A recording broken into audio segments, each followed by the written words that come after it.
It's late at night. You think you're safe. You turn the lights out, and then you hear a scream and shout. No one's home. You're alone. Lay back down, pull up your sheets. Your knees start to feel weak. You can feel your heartbeat. Is your door closed? You feel your feet exposed. Now you're in a state. It's much, much too late. You can't escape this deadly fate. Warning, the following podcast contains strong language which may be offensive to some viewers and or inappropriate for children. The content within this podcast is intended for mature audiences only.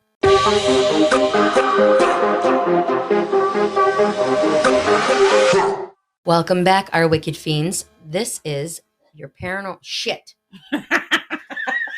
Welcome back, our wicked fiends. This is Sinister Ghouls, Twisted Sisters, your paranormal, true crime, and everything creepy podcast.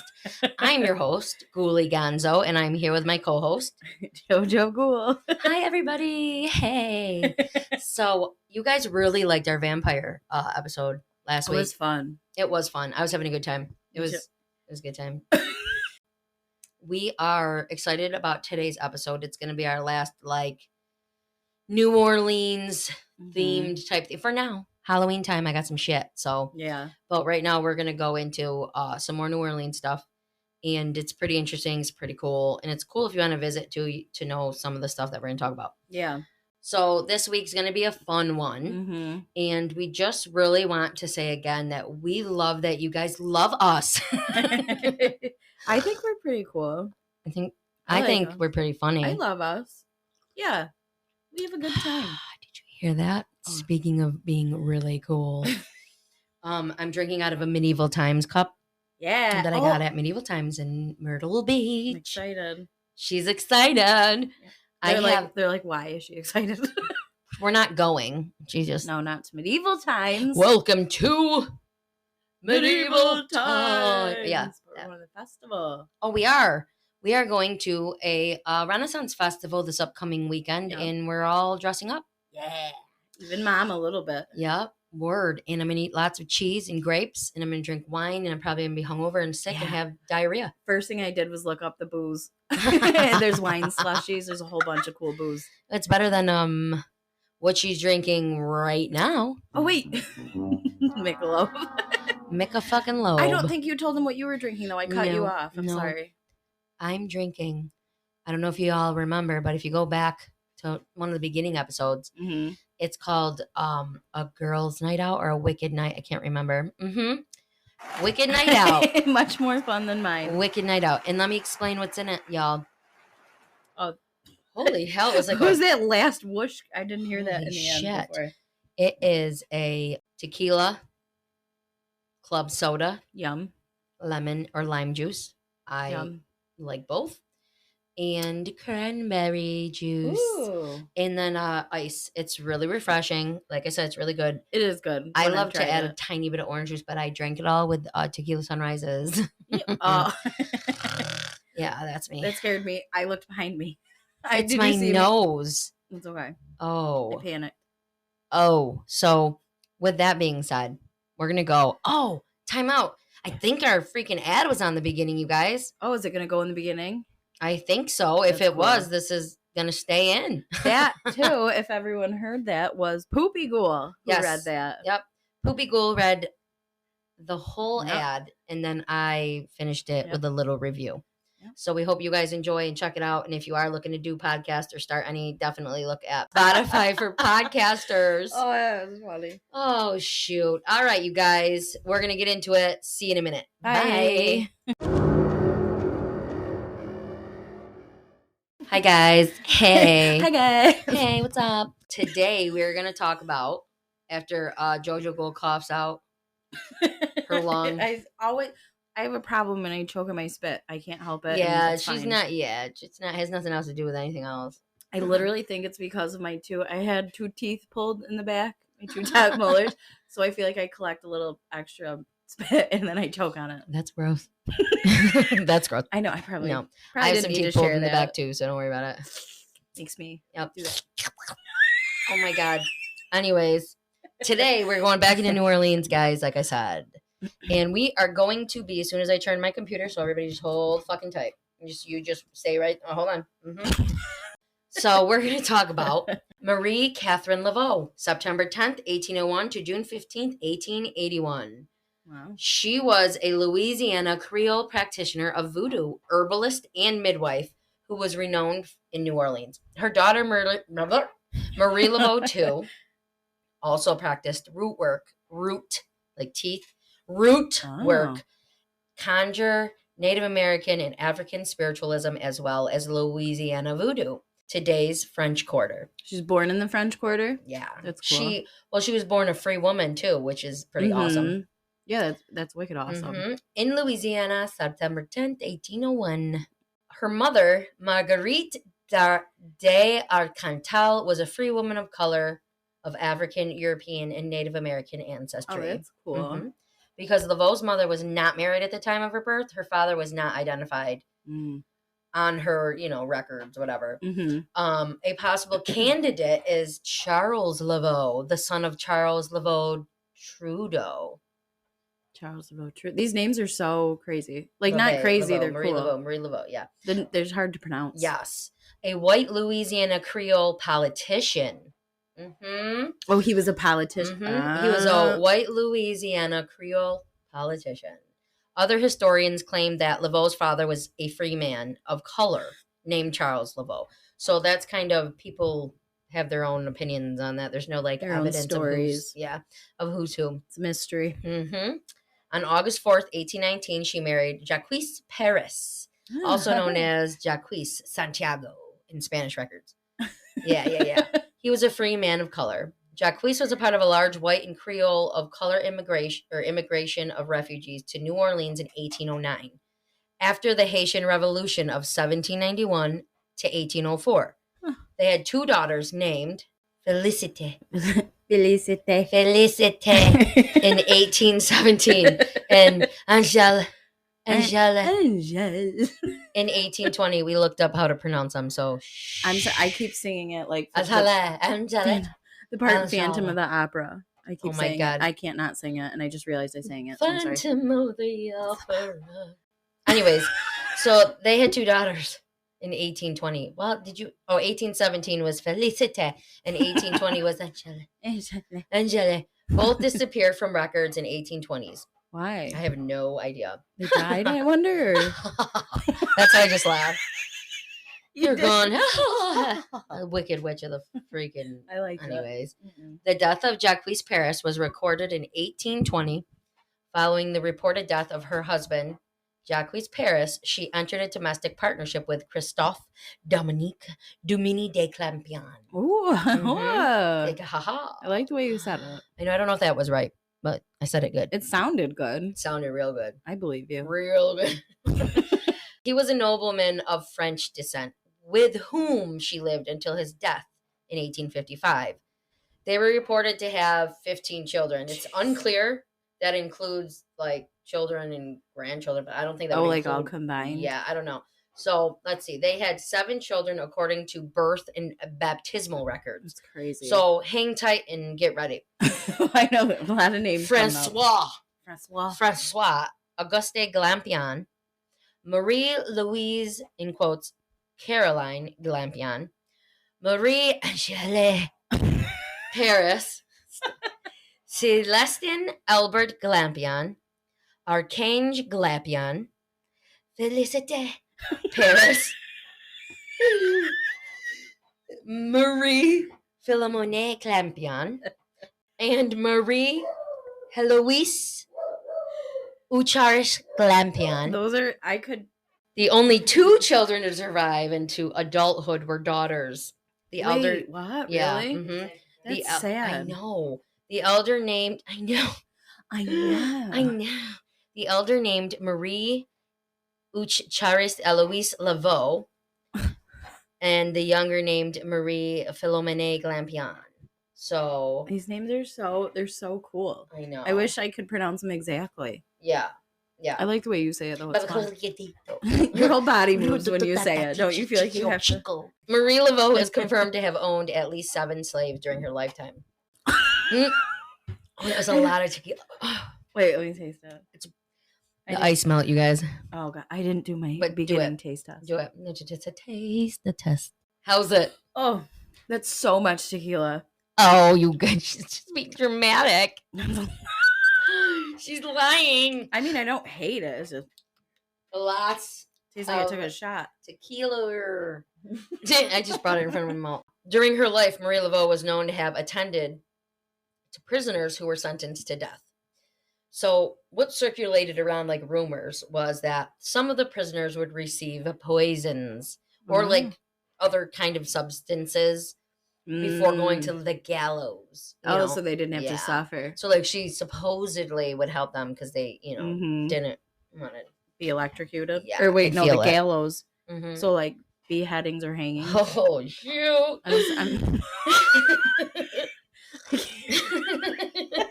Sorry, guys. I'm on one today. Oh, it's again. All that tequila.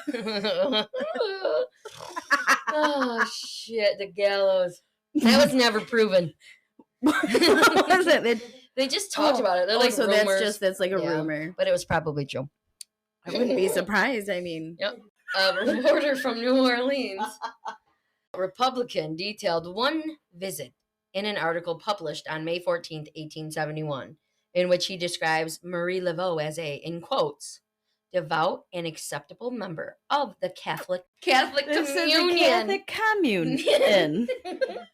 Following her death, her daughter Philomene confirmed during an interview with a reporter from the Picayune that only Catholic traditions would take place during the visits, and that her mother would also prepare the men their last meals and she would pray with them. So you have the side of people that are like, she's giving him fucking poison, so he don't feel nothing. He don't want to in the gallows. Ooh. And then you got this chick. Her daughter was like, nah, y'all are lying. She just prayed with him and cooked him some fucking probably yummy Which also wouldn't food. surprise me if that was true. Yeah, I think they're both realistic. Maybe she did all of it. She was known to care for the sick in her community during the yellow fever epidemic in 1878. She provided them with like herbal remedies. Obviously, she did her prayers. Her other community activities included, like I said, visiting the prisoners, providing lessons to the other women in the community, and doing rituals for those who were in need without any charge. Oh, I was saying like what kind of lessons, but I just realized she's piano. Voodoo. I was gonna say like dance. I was singing.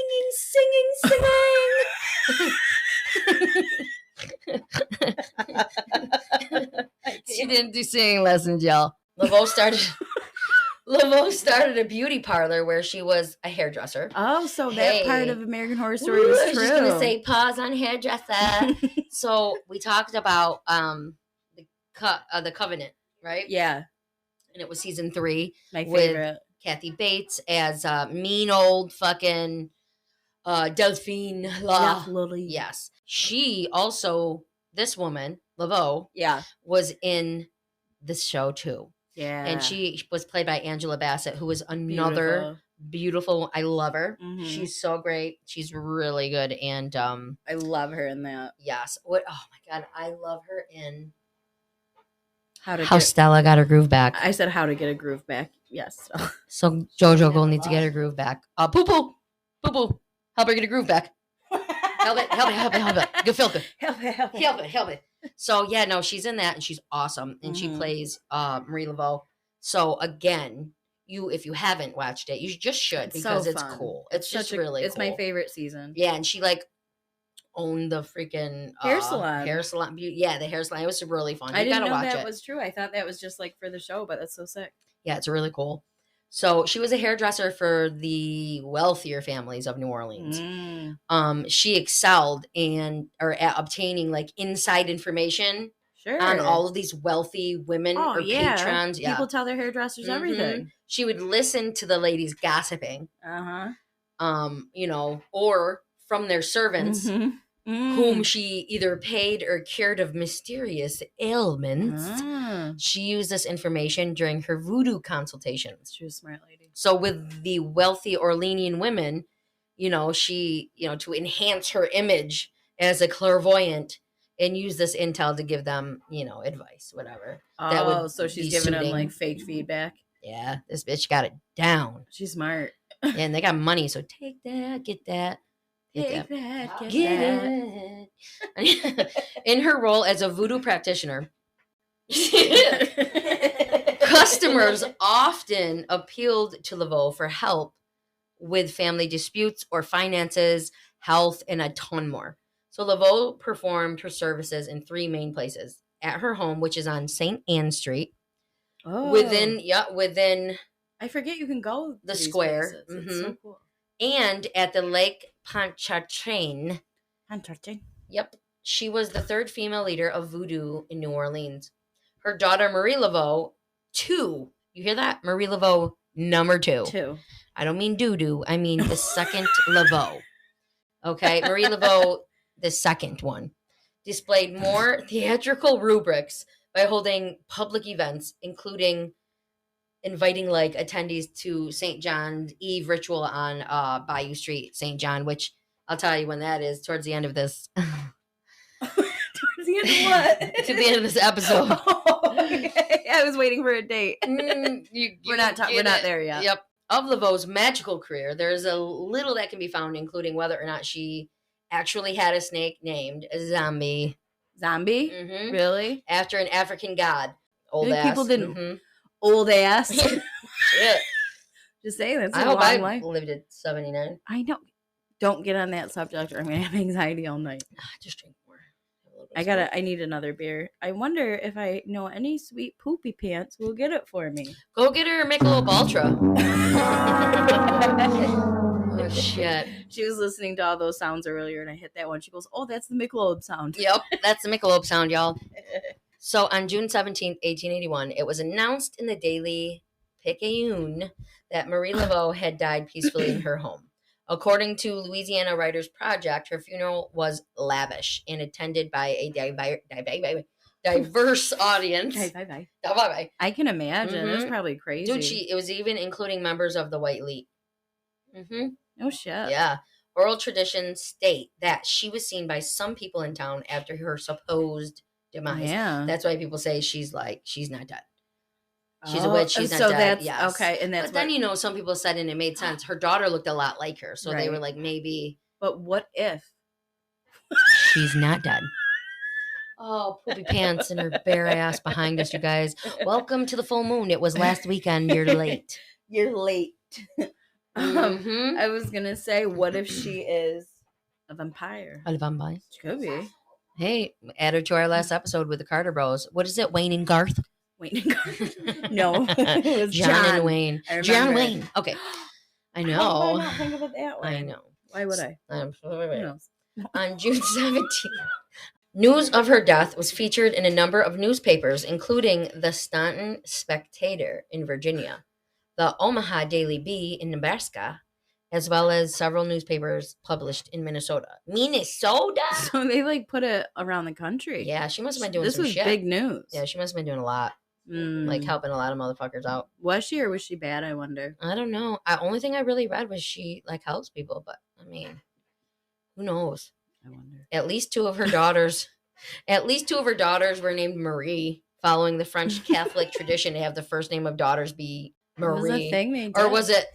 Oh wait, I think it might have just been Marie, and boys Joseph. Not like your name, but like the name Marie. Your first daughter should be Marie. You know what? Yeah, I think there was something like that back then. I don't know. That's weird, but something to look into. You have an exorcist shirt on. I'm just noticing. Yeah.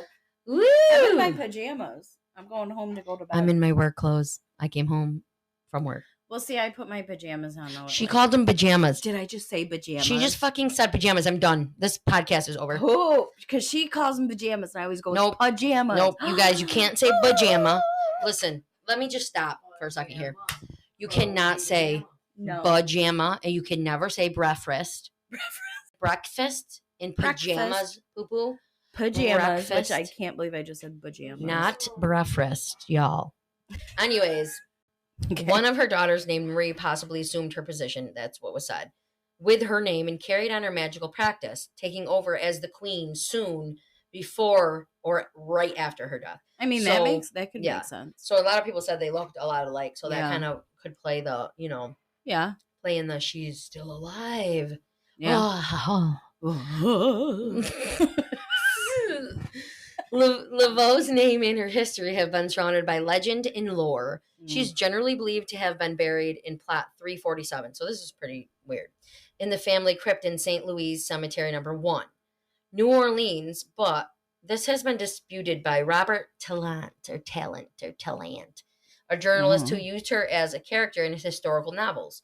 So tourists continue to visit, and some draw X's on, the X marks and coordinates with a decades-old tradition that if people wanted Laveau to grant them a wish, they had to draw an X on the tomb, turn around 3 times, knock on the tomb, yell out their wish, and if it was granted, come back, circle their X, and leave Laveau an offering. That's crazy. I would, if I was in New Orleans, I'd be there all the time, spinning around and yelling out shit. So, yeah. People would be like, "Oh, the nuts back there at Marie's." Yelling out my wishes. It's like a Disney. I'm not. No, I'm not a Disney princess whatsoever. Oh, yeah. Nah. Kinda.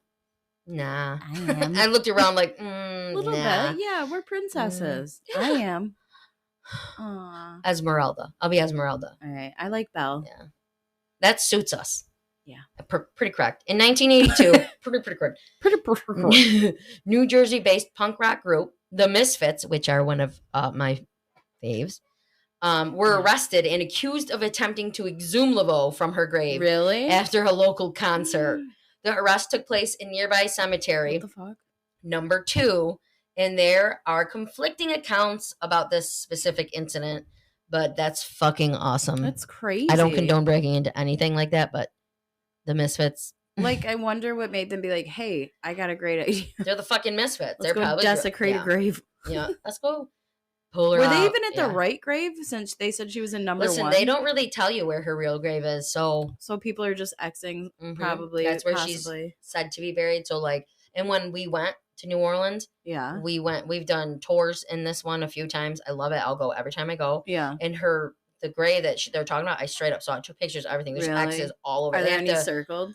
I don't know, actually. I think there might have been. I don't know what that means, but well, circled. It said it meant your wish came true, and that you have to go back, circle it, leave an offering. Oh, there must have been then. I'm telling you. I wonder. Yep. You have to look at your pictures. Yep. The tomb in St. Louis Cemetery number 1 was vandalized by an unknown person on December 17th, 2013. Hey, that's my wedding day. Is that the year and everything? No, 2016. We weren't married yet. By being painted over, happy anniversary. By being painted over with pink latex paint, the paint was removed because the structure is made of old plaster, and the latex paint would seal in the moisture that would destroy the plaster. Wait, why would someone do that? Assholes. Asshole. As of March 1st. Hey, that's almost my birthday. Hey. I'm big with dates. 2015. We're really big with numbers. There's no longer public access to St. Louis Cemetery number 1 since March 1st, 2015. Entry with a tour guide is required because of continued vandalism and destruction of the tombs. Of tombs. This change was made by the Archdiocese of New Orleans to protect the tombs of Laveau's family, as well as those of many other dead, that are around there. Although some references to Marie Laveau in popular culture refer to her as a witch. She has also been called a voodoo priestess. She is described as the voodoo queen. Queen. At the time of her death, the New York Times and New Orleans Daily Picayune, the Daily States, and the other news source described her as a woman of great beauty, intellect, and charisma, who was also pious, charitable, and a skilled herbal healer. Some followers of Louisiana voodoo paraded Laveau as if she were in Loa spirit. Loa, L-W-A. Loa. Like just a ghostly spirit, like spirits. Asking her for favors and channeling her via spirit possession. Though not all Louisiana voodoo believers do this. Some leave offerings of hair ties by the plaque at her former home on 1020 Street. No shit. Yeah. That's pretty cool. Yeah, so she, overall, all about her, she seems like she did a lot of good. Yeah, I say she's mysterious. Yeah. I feel like what you know about her, it's not a whole lot. but it's enough to make you like, what? But she is knows she doing? every motherfucking thing about y'all. Yeah, which is that's probably the way she wanted it. She probably used Gree too. So we'll get into voodoo. So Gree, it's spelled Gris. Gree. It's like putting a like spell, a hex, like cursing you. Yeah, voodoo, you guys. A lot of people think voodoo's bad. Voodoo's actually a religion. We're gonna take a drinky break, so sit tight, hang out. So hold tight. We'll be right back. Bye.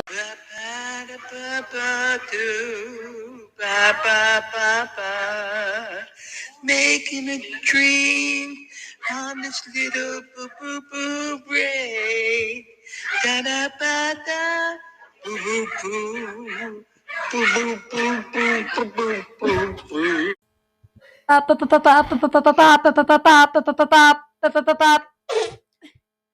This just in from the Poopy Ghoul newsroom, a message from Voodoo itself. The mere mention of my name conjures up images of black magic, dolls and pins, and darkness and death. Your perception of me has been shaped by the exploitation of my culture, practice, indeed my status as a national religion in Haiti, and further distorted by Hollywood films and poorly researched books about what I am and how I am used by my followers. I am Voodoo. I am not as sinister as you may have been led to believe. It is not your fault that you have historically misunderstood me.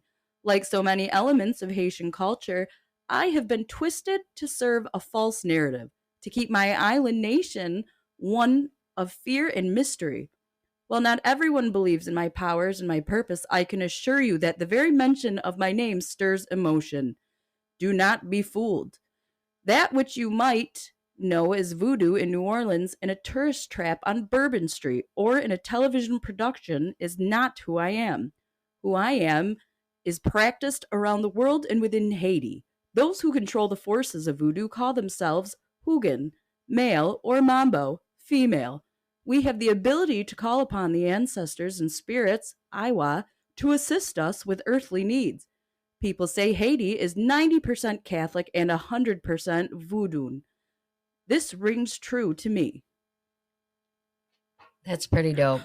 That was a struggle. A struggle. And what she meant was loi, which is the spirits, but where? LWA. It's I have dyslexia. It's hard. I'm not even shitting you. She says it every time. It's true. Fuck me up. Shit. So this was written on October 15th. It's called An Objective Lens, and it was written by Jonathan Lamar. It's pretty cool. Yeah, it's pretty cool. So I wanted to, we wanted you guys to know a little about that. Yeah, that was cool. I didn't ever brain farting. I liked how he wrote it in perspective. Yes, the description of voodoo made it, to me, easier to understand. Yeah, it was really cool. So the origins of voodoo in New Orleans, you guys. Synonymous with New Orleans, voodoo first came to Louisiana with enslaved West Africans who merged their religious rituals and practices with those of the local Catholic population. Wait, so they kind of took something they knew and mixed it with something they were learning. That's pretty interesting. Yeah, people didn't realize that Catholics, there's a connection with it, and it's pretty cool. Yeah, that's what I mean. New Orleans voodoo is also known as voodoo Catholicism. In New Orleans voodoo. There you go, no shit. It is a religion connected to nature, spirit, and ancestors. Voodoo was bolstered when followers fleeing Haiti after the 1791 slave revolt moved to New Orleans and grew as many free people of color, made it practiced an important part of their culture. Voodoo queens and kings were spiritual and political figures of power in the 1800s in New Orleans. That's pretty cool. Yeah. Some of this is the twister, or tongue twister. Listen, yeah. Voodoo, batutuchi. There's lots of letters in there that make it, well, to me, hard. We had a lot of drinks again, you guys. Well, maybe that's it. But the core belief of New Orleans voodoo is that one god does not interfere in daily lives, but that spirits do. I believe that. Connection with these spirits can be obtained through various rituals such as dance, music, chanting, and snake. I'm a snake. So today, Gree dolls. You guys know what voodoo doll, Gree dolls. Is that the same thing? Yeah, Gree is like putting a curse, Voodoo dolls are considered cursed doll, like whatever. Yeah, they're different dolls? I don't know. I think they're considered to be the same. Mm. Potions and talismans. Okay, so today Gree dolls, potions, and talismans are still found in stores and homes throughout New Orleans. No So shit. that's pretty cool, yeah. Yeah. A reminder of the New Orleans fascination with spirits, magic, and mystery. It is a mysterious place. Yep. Voodoo practices include reading spiritual baths, prayers, personal ceremonies. It's used to cure anxiety, addiction, or anxiety and addiction. I was going to say I'm addicted to my anxiety and I can't use help. And feelings of depression or loneliness, as well as to help the poor, hungry, and the sick.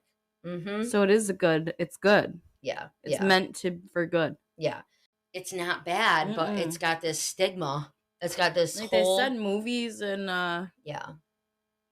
books and shit. That's what you read that, and if there's a bunch, if there's a bunch of bad information, you're gonna think something. Yeah, and if you watch the American Horror Story, it's kind of not good on that either. It's not great, but it's not bad, but it's great because she helped people, but she could also agree the motherfuckers. So you know what though, but so that also kind of, it's like any religion has good and bad in it. I'm saying, okay, so like Catholics, right? God and the devil, you have to learn about them both. Oh, and the devil takes part in people that are Catholics. I mean, Christians. If you believe in God, so it's the same thing there. You could probably use things like anybody. You can use anything, religion. You can good or bad. It's the balance of the world. Without darkness, there will be no light. Actually, it'd be without mom, there'd be no us. Or dad. She's birthed us. That's we can keep going. Mom and dad, I know it was you. Well, grandma. These haunted tours are pretty dope. You can go check out the stuff. If you're in New Orleans, go down and check out the freaking Voodoo Museum. There's so much stuff. Have you ever been there? I've been everywhere there like that. Yeah, I've been to the Voodoo Museum, the Voodoo Spiritual Temple. Really wicked, cool. Yeah, it's fucking awesome. And the other places that are awesome, you guys, and I know I mentioned this last episode, was the cemeteries. So we're going to go a little bit into the cemeteries and in New Orleans, because a lot of people have asked, why are they above ground and why does it look like that? Okay. I love the way they look. They're so cool. Yeah. So the cemeteries, for above ground tombs in New Orleans, when a burial is needed, the cemetery sexton opens the outer tablet marking the opening to the vault of the tomb. Right. The vault, typically, they're walled off behind the tablet with brick, which also must be removed. The remains of the corpse that was most recently interred into the tomb are then placed in a bag and moved to the bottom of the tomb. In local lexicon, this space at the bottom of the tomb is referred to as a receiving vault. No shit. Moving the remains in this way makes room for the remains of the corpse to be buried. So before I go into this, when we were on a tour, the way they explained it to me was they would leave, like if somebody was put in the tomb, right, for a year and a day, I believe it was, and they would wait for like it to start to decompose, like decomposition to start, and after a year, it gets so decomposed that what they said in the tour, which is opposite of this, and I don't know, I'm just reading, I'm telling you my side, and I'm reading this side. Yeah. So what they said in the tour was they would, open the tombs up, and then they would take this big metal thing, and they would push the body or the remains back to the back of the tomb from the feet to the head. So they would push like the feet a skeleton by then, and like push it all the way to the back, and up in the back of the tomb is like an opening for it to fall down and go like down underneath the tomb into the ground. So then it's another opening for another body. And every year they do that because it just... Wait, so there's a bunch of people buried in like one spot? I don't know, look into it, motherfuckers, but... That's crazy. Yeah. I was like, huh? I mean, that would make sense too, because they'd be skeletons by then, real easy to just sometimes they're all the way... Like, sometimes they're just like dirt. Like, I don't know. It was crazy what they said about... Oh, well, Louisiana, hot, humid. Yeah, that's what they... Yeah. So, by local tradition, the tombs cannot be opened in this way for at least 1 year and 1 day. Yeah. The belief being that this would ensure that the corpse already in the tomb is exposed to one full New Orleans summer to allow for adequate decomposition. Yeah. Following appropriate funerary ritual, the cemetery sexton again walls off the vault opening with brick and replaces the tablet. Normally, the name of the deceased and their birth dates and death dates are chiseled onto the tablet or alternatively elsewhere on the tomb. Crazy. I know. So there are more than one in a tomb. Oh, for sure. Yeah. Wow. Yeah. The above ground tombs are generally not airtight, so that suitable gas exchange can Yeah. occur for the decomposition of the corpse. Mm-hmm. The tradition of waiting 1 year and 1 day between openings of the tomb was not always sufficient for adequate decomposition. Really? Even under the harsh conditions of, the hot New Orleans weather. Brutal weather for that. Yeah, these burial practices continue in contemporary times. Oh, so like just till the job's done. It's like, isn't contemporary times like now? Yep. Yep, they're still doing it. She's doing it till the job's done, y'all. So it's never ending. My brain was totally like thinking like this, but I was somewhere else in my head with it. So like till the job is done. I thought it meant like they'll just leave them in there until the like they're fully nothing. Cemetery maintenance in New Orleans has posed special challenges due to the land sinking in the soft, moist soil and local floods. Yeah, like remember Hurricane Katrina? Or I said Katrina. You did say Katrina. I'm so buzzed. Hurricane Katrina, like the flooding and all that. There was like things like them floating around. It was horrible. It's terrible. Yeah. Oh, I guess I never really thought of that. Yeah, so it's hard because the land is sinking. It's soft, it's moist. The floods don't help. The semi-tropical climate of the region was harsh on above-ground tombs. Human activity, including looting, vandalism, and willful destruction, definitely took its toll on all of these. Yeah. People suck, man. People are fucking annoying. Kind is just destructive. Anyways. Fairies wouldn't do what humans do. No. I know they wouldn't because we just watched Fern Gully. Oh my god. Oh my god. Renee loved it. She never saw it. Right now. Access. Anyways, the problem was further exacerbated by inconsistent care by the families that also owned the tomb. Like nobody took care of it. So the decline of the benevolent society by the early 20th century led to the neglect of all of these tombs. While cemetery operators offered like care plans, like to maintain these tombs for like a small or flat fee, nobody fucking used it. Like, why? Because they just are fucking annoying and nobody wants to pay for anything, and that's like your fucking. It's your family. That's what I'm saying. Like, what do you mean? Yeah.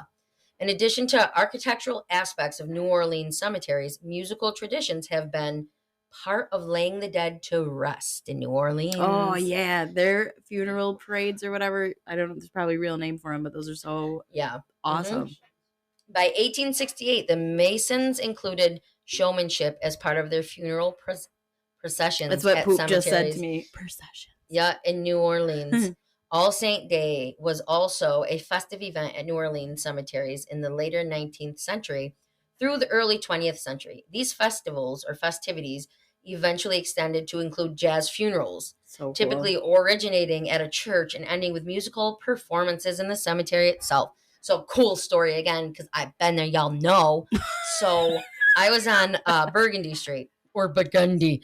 Anyways, it's in the French Quarter. We had an Airbnb, and we were getting ready to go out. I mean, we were camps. We were just drinking and whatever. Camps. So we heard all this fucking commotion and this music and big band. Shut up, you saw one? And we literally, he was like, come here, look, babe, look. And I look out the window. And we look down, and it wasn't a funeral. Yeah. I just had to say it's similar to funerals. It was someone that had just gotten married. Oh. And it was a huge line of just people celebrating and doing that. Wedding procession. Yes. So that's awesome. Yeah. And when I looked it up, it's very similar to, as horrible as it sounds like, to a funeral. Yeah, so but you know what? It's good they're celebrating it because why? I feel like America is one of the only countries that makes it a real somber, sad thing. A lot of other cultures, they celebrate that person's life. That's the way to fucking do it instead of having everyone cry around. Play some music and have a party. Jam. Yeah, that's what I'm saying. Have a whole parade for me. And say that to mom. Mom will lose her mind. I can't have you. Yeah. Mom, just party it up, man. Just play some Skid Row. You've gone wild for me. Or, oh, God, she's going to panic if you even say that. Don't say it. Oh, my God, she will. Mom. She's going to kill you. Mom, or there's no one like you. Ricky was a young boy. She's gonna punch you in the mouth. Just stop. She's gonna go, no. No, nobody's dying. Not in my watch. Not in my watch, I said. I was saying, not in my town. Not in my town. I don't know why I was going Western. Oh my God. So which New Orleans cemeteries are the best, or to visit, or like, whatever. So I'm going to give you a couple. So you heard me talk about the St. Louis Cemetery, number 1. One of the oldest, most famous, and most haunted cemeteries in New Orleans. It's also the closest to Hotel Montellano, which we talked about in the haunted New Orleans hotels and some of the La Mansion hauntings. Yeah. St. Louis Cemetery number 1 is located just a few short blocks from our hotel, the Montellano, at the corner of St. Louis and Bassin Street. But you'll need to join a tour group to visit this. In 2015, remember the Archdiocese of New Orleans began restricting. Yeah, that's right. So they restricted access to this historic cemetery in order to protect and preserve it for generations to come. This stunning cemetery houses notable New Orleans historical features like Marie Laveau, and was founded in 1789. That's cool. St. Louis Cemetery number 3.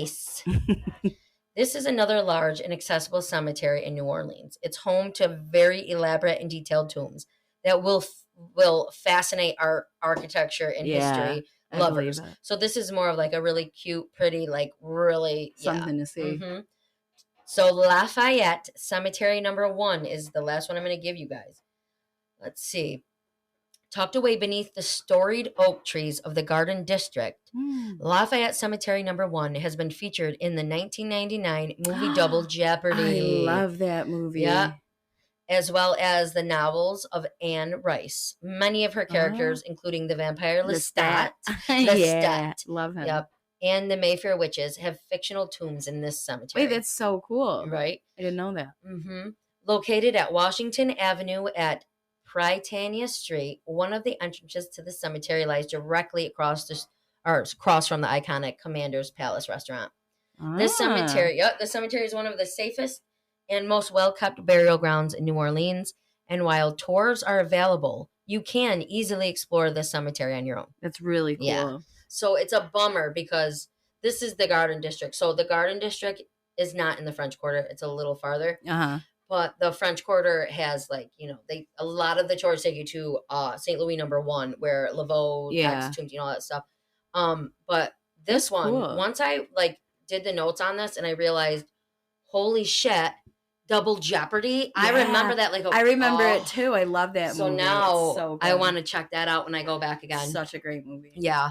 So but this was our New Orleans Voodoo, Marie Laveau. I honestly learned a lot today. Yeah, because a lot of people don't know her history. They just voodoo queen, voodoo bad, voodoo. Yeah. Hoodoo isn't great, but I'm not going to get into that because we're just not going to get into it. Oh, Skeleton Key. Oh, another good movie. We always give a movie every episode. Because we are movie people. Skeleton Key. Wait, I was going to say last week when we were naming off vampire movies, we didn't fucking say The Lost Boys. Oh, I just slammed my cup. How the fuck did we miss? I thought of that because I was at home and we had on our the Fire Stick and the Lost Boys on there because we rented it like a month ago. And I thought, your boyfriend, and I thought, we didn't fucking say The Lost Boys, and that's probably right. That's up there, my top 3. Listen, The Lost Boys is I like The Lost Boys. I think right after Dracula. Actually, I like them probably first. Lost Boys. It's I don't know how the fuck I didn't. I'm getting a tattoo of The Lost Boys. I'll tell you after. I'm not gonna tell y'all because I don't want nobody copying it. But I'll tell you, Billy Wirth, he's the black long-haired vampire in it. Michael, also the main guy. I always like the blonde vampire guy with the long hair. Not the curly-haired mullet one. No, not him. The other one. And then Renee and I were talking. I said because he kind of looks like a lesbian. Oh my god, he looks like that was my boyfriend. Listen, the 80s hair metal look. I don't give a fuck. It was cool. I liked it. I don't give a googie googa. I think care. Everybody should start dressing like vampires and leave their hair and singing songs and doing musical. Yeah, sparkly dark vampire. Well, see, I still want glitter and everything, but I guess if it's a vampire world, we don't need it to be musical. You guys have vampire world now. Yeah, if we're living in Phantom of the Opera music, but vampires, we don't need music.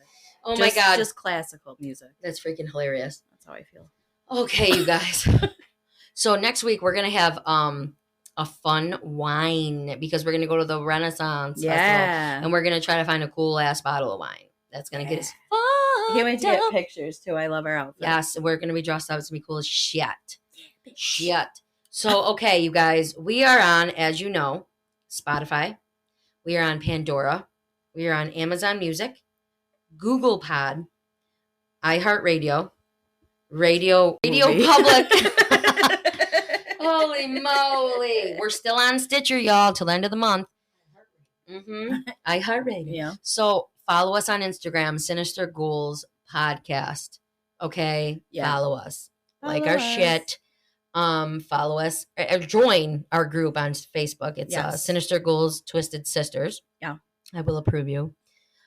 Email us, sinisterghoul23@gmail.com with any of your wicked tales, any ideas of episodes you want to hear, anything. Just email us if you want to be on the episode and want to talk about some shit. I don't care how small it is. Let us know if you want your name said. Yeah.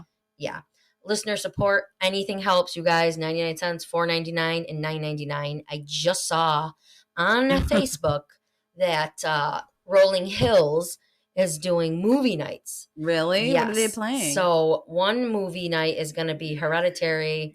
The other's Poltergeist. I love Hereditary. I love and Poltergeist. you ready for this? What? There's a fucking mashed potato and sweet potato bar Mashed buffet. potatoes are one of my favorite foods. With some fucking cupcakes. And then you watch. And then you watch a movies? movie, and then you have your own self-guided tour after. Wait, how fun! to $65 eat per mashed potatoes and watch a movie. At, That's what I'm Haunted. saying. So I saw that the other night, and I'm like, oh shit. That's cool. So, that's something we're trying to build too. So I really listener like support. Hereditary. Yeah, me too. It's fuck. So spooky. I said I it's don't. fuck. I sound I like don't- the Ginger Snap girl. You're fucked, Ginger. Yeah. Ginger Snap, another Sorry, movie. There's 3 of them. Family who listen, and I mean those swears. This is explicit. Grandma, aunts, uncles, family. No, I don't friends. think Graham listens to us. No, Graham's not. Hope Our not. other one doesn't because she's not with us. She probably is then. I Oh, feel she- like she Graham G would be probably like, is. yeah, girls, yeah, my She butthole probably puckers too. It's hot. You butthole. You butthole. That's what we're on. That's what we're doing. And we literally love you guys. We can't believe that we have a lot of listeners right I now. know, it's super cool. And that Really I don't want to awesome. say that was our goal. It wasn't. We just, whoever wanted to listen, we wanted to enjoy and hang with us and drink with us. It's and cool though. I yeah. mean, because even if we were talking to ourselves, that would have been fun. But we Yeah. always talk to ourselves. we knew we'd always have family members listening and some friends, but but it's cool. There's strangers. I mean, listening. that we have people in other countries is crazy to me. Yeah, that's so. Cool. us a lot. I like it a lot. But anyways, other than that, you guys, we're going to go back into next week. I'm not telling you what we're doing, but it's going to be not New Orleans. So if you didn't like New Orleans, well, here's your time. Next week, Yeah, it's not going to your- be New Orleans. Your time's coming. Yes. If you didn't like it, It's coming. We're probably going to start with a true crime next week. So be prepared for true crime. And then we'll go back into true crime, then paranormal, then true crime, then paranormal. Also, don't get it twisted. If there's an episode that's both, yeah. then the episode after is going to start with true crime, then paranormal, like start over again. If Okay. you get me, you get the gist. I Yes. said, okay. Mhm. I know, We got I've some never wicked had tales shrimp. coming too. So, but stay tuned for that, you guys. I'm drunk. I'm tired. I know you can tell. I know. I'm tired too now. Fucking tired. Enjoy our ad if you listen to it. You want to do a Yeah. podcast? Spotify for podcasters, bruh. That's right. That's right. Other than that, you guys, guess what? I hope you have a fantastic day. And a good evening. Stay safe. Stay sexy. Stay spooky. spooky.